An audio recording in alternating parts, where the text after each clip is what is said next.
स्वागत है आपका अपने YouTube चैनल द ज्ञान कुंभ में। और द ज्ञान कुंभ आपके लिए लाया है हिंदी वो है जिनमें वर्ण या अक्षर बार बार आए। जी हाँ, तो अब हम आइए शुरू करते हैं आज की कक्षा। नमस्कार प्यारे विद्यार्थियों, एक बार फिर से उपस्थित हैं आपके समक्ष हिंदी व्याकरण की एक और न्यू वीडियो लेकर।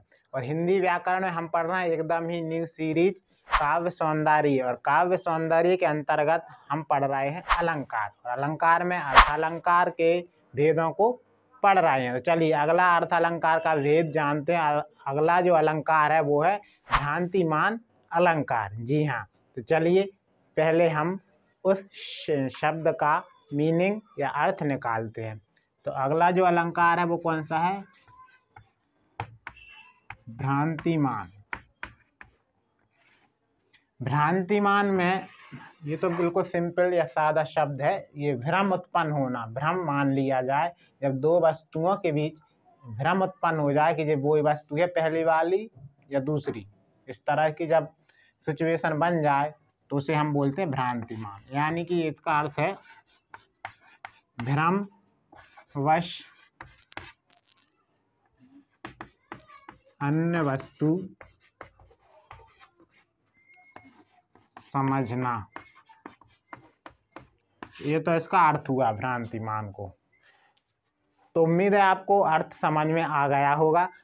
अब आप पेन और कॉपी लेकर एकदम तैयार हो जाइए और प्रश्न लिखना शुरू कीजिए। तो प्रश्न है, भ्रांतिमान अलंकार की परिभाषा को उदाहरण सहित लिखिए। तो अब जो प्रश्न है भ्रांति अलंकार का, उसका उत्तर लिखिए। तो उसका उत्तर है कि काव्य में जहाँ रंग रूप या कार्य की समानता के कारण एक वस्तु को भ्रम या भूलवश दूसरी वस्तु समझ लिया जाए, वहाँ भ्रांतिमान अलंकार होता है। जी हाँ, क्योंकि दो वस्तुओं में किसी विशेष गुण के आधार पर कोई दूसरी अन्य वस्तु समझ लिया जाए एक दूसरे को, जैसे ऐसे भी समझ सकते, जैसे कभी आप रस्सी डली हो उसे सांप समझ लेते हैं, सब भ्रम उत्पन्न हो जाता है। ठीक है, तो ये भ्रम जो उत्पन्न हो जाए अंदर, वही होता है भ्रांतिमान अलंकार। तो चलिए अब हम कुछ उदाहरण से और भी समझते हैं। देखिए बोर्ड पर आपको कुछ पंक्तियाँ लिखी हुई हैं काव्य की।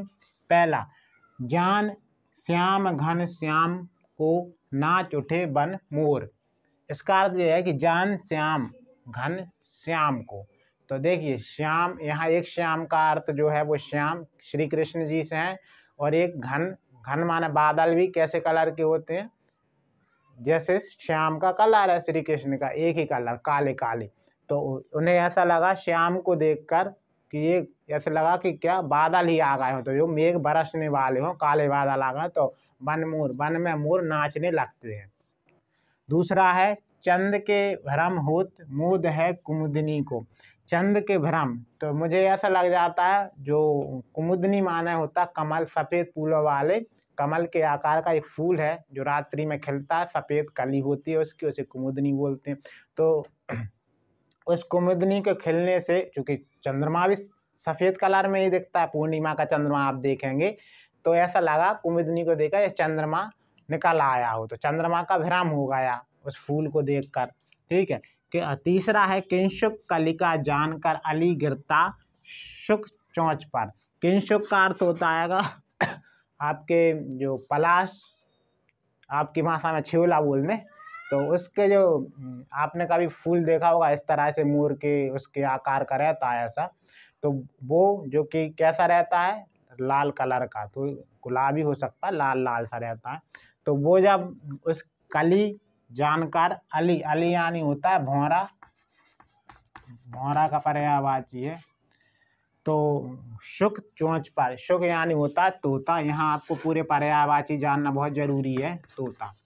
तो तोते की चोंच, यानी कि आपने कभी तोते का जो मुख है जिसे आप चोंच कहते हैं, कोई मुख, तो वो इसी आकार का होता है। और जो आपका पलाश है, शीरीज है, किंशुक है, उसका फूल की भी एक पंखुड़ी देखना उसी आकार की होगी, और कलर भी सेम रहते हैं। तो हुआ ये कि किंशुक की कली जानकर अली गिरता शुक चोंच पर, तो वो जानता है कि ये पलाश की कली है, तो वो रहती किसकी, तोते की।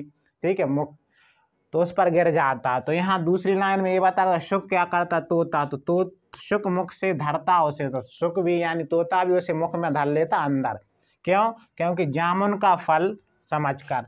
अब चूंकि भौरा जो है, अली जो है, वो भी कैसे कलर का रहता है? जामुनी कलर का, ठीक है। कोई ज़्यादा ब्लैक रहता है काला, लेकिन कुछ जो बढ़ेंगे धीरे धीरे उस अवस्था तक पहुँचते पहुँचते बिल्कुल ही काले हो जाते हैं, लेकिन जामुनी कलर का। तो कभी कभी जामुन भी तो काले दिखते हैं, अलग अलग वेराइटी आप देख। तो वो जामुन का फल, कहने का मतलब ये है कि दोनों एक दूसरे से भ्रमवश समझ लेते हैं। वो ये समझता है भौरा कि ये किसकी है, पलाश की कली है, और वो तोता ये समझ लेता है कि ये जो भौरा है वो क्या है, जामुन का एक फल है, तो वो उसे खा लेता है।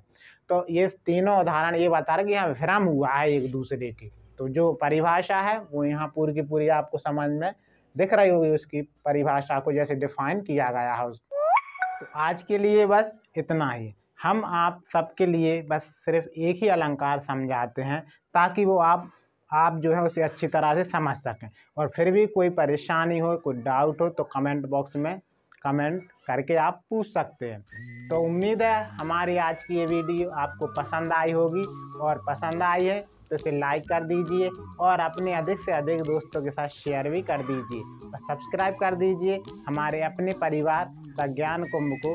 धन्यवाद।